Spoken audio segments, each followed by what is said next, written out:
What's up guys, Duarte here with another Marvel Strike Force video, and today we are going to talk about Dark Dimension 3.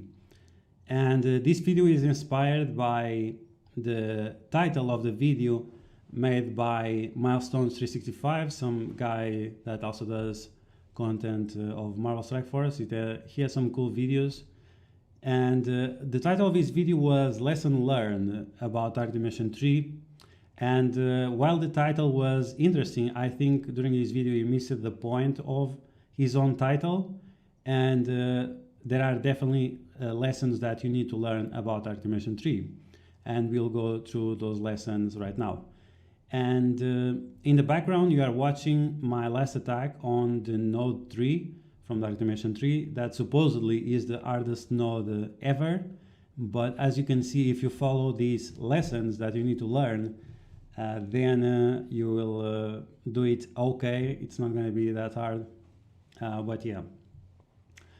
So before we start, make sure you sub, make sure you smash the like button, share with your friends, because these lessons are really important. They apply not only for raids but for all modes in Dark Dimension 3.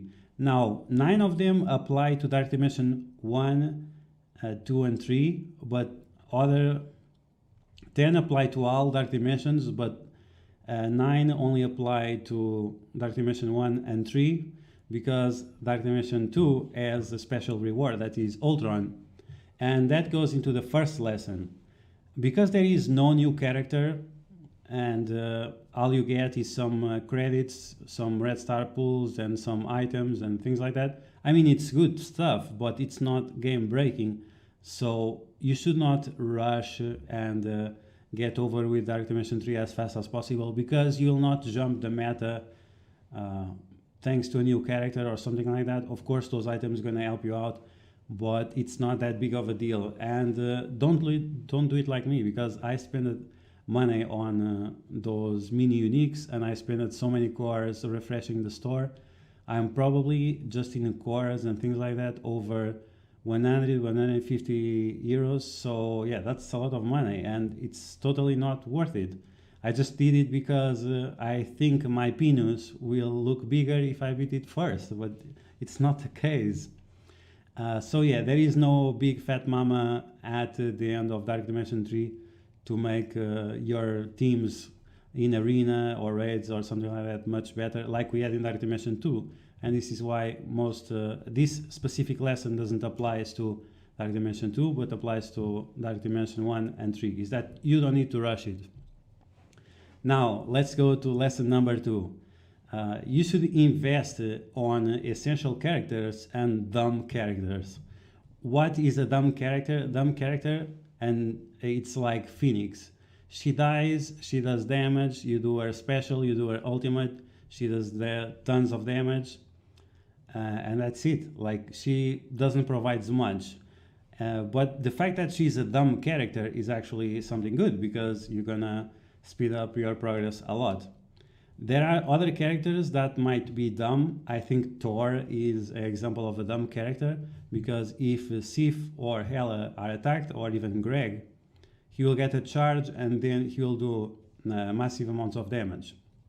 Now, I've searched a lot for footage if he loses the charges or not from one try to the other. I guess he will not lose the charges, and that is good, because it's guaranteed that you will do some damage, around maybe 500, 600, 700,000. And yeah, you should invest in dumb characters like that, that guarantee that you'll do some damage, whether you play good or not, you'll still have some progress. So Phoenix, Thor, I guess, and maybe some other character. For example, Symbiote Spider-Man is also a dumb character, because he has very short cooldowns and he applies tons of effects to everyone else. So yeah, that type of characters. Big damage, instant damage, damage that you have to do barely anything to make you progress.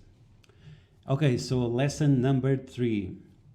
Lesson number 3, it's something I disagree with many content creators that recommend people to invest in shield security for Dark Dimension 2, and also Colossus.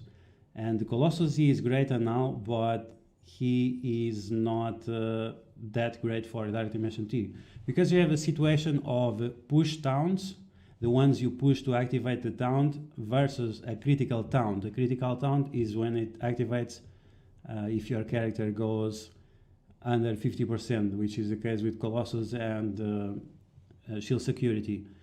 Now, the problem with critical taunts is that sometimes they activate in times you don't want them to activate. And sometimes they, like imagine someone attacks Phoenix, Colossus taunts, and then they kill Colossus instead of killing Phoenix. So if it's not guaranteed that Phoenix is going to die, or if it's not guaranteed that your strategy is going to reach the point that you are looking for, then there is no point in having that critical taunt, or having that tank doing the critical taunt. That's why I prefer taunt characters like Sif, that you can activate the taunt when you want to make sure you go through with your strategy. And many people recommended Shield Security for Dark Dimension 2, and I was like, why? You don't need it, and it's bad, because you have too much pressure on that single character. If any of your characters go under 50%, you have so much pressure on that character after, and he's definitely going to die. So I did it without him. Even today I was talking about Dark Dimension 2 with my alliance. I used the Thanos on Dark Dimension 2, and most of the times I didn't even have to taunt with him. He's just there to doing his job, yeah.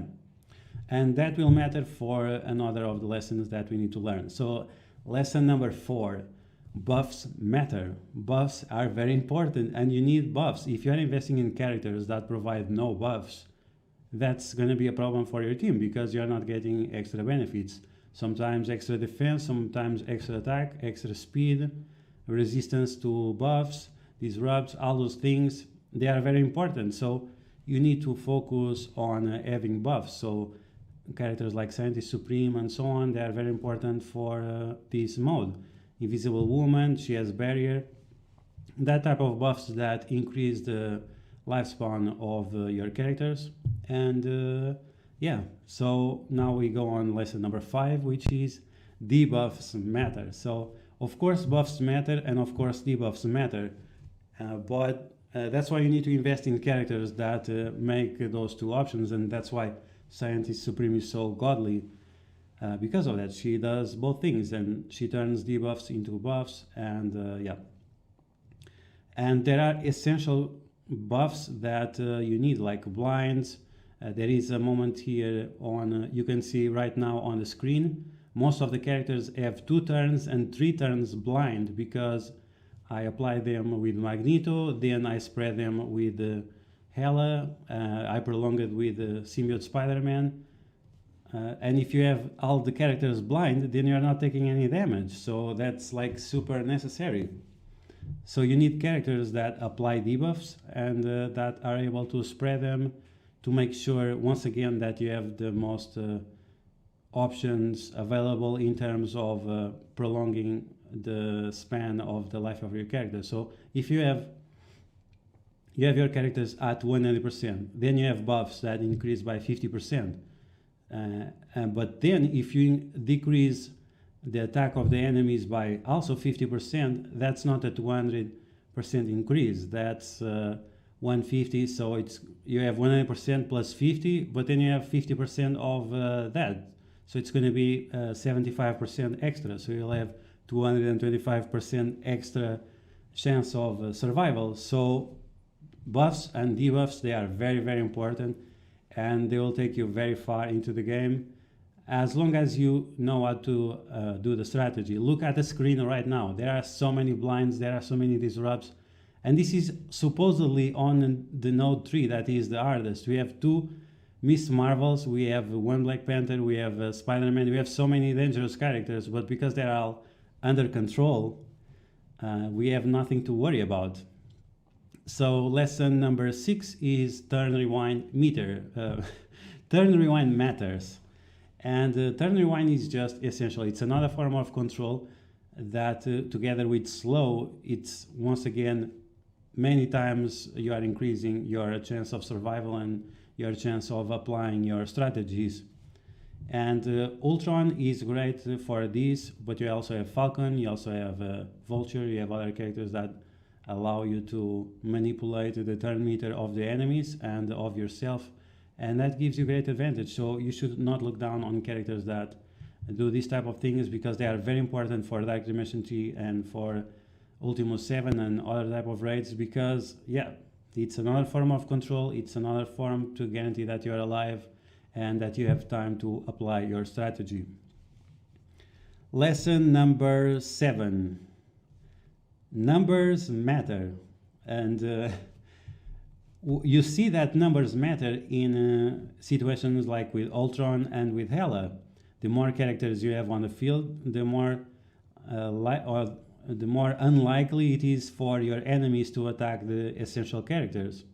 So if you have these decoys like Greg and Ultron minions and so on, that's amazing, and that's why numbers matter. You need to have these decoys to distract your enemies and make sure your chances of survival by distracting your enemies are as big as possible, so you can once again apply your strategy, make sure you have time to heal, make sure you have time to apply your debuffs, and that your enemies are killing these easy to respawn targets. So yeah, okay, now lesson number 8. Energy matters. Of course energy matters, but when you are making a team that relies on energy, you need to make sure that that energy is being applied to the characters you want. And this is one mistake that many people make, is when they use Star-Lord, for example, with Ultron, or Shuri with Ultron, or things like that, is that and this is where the numbers are bad for you. So because you have so many characters and the energy goes to random allies, then you might not get the energy where you want.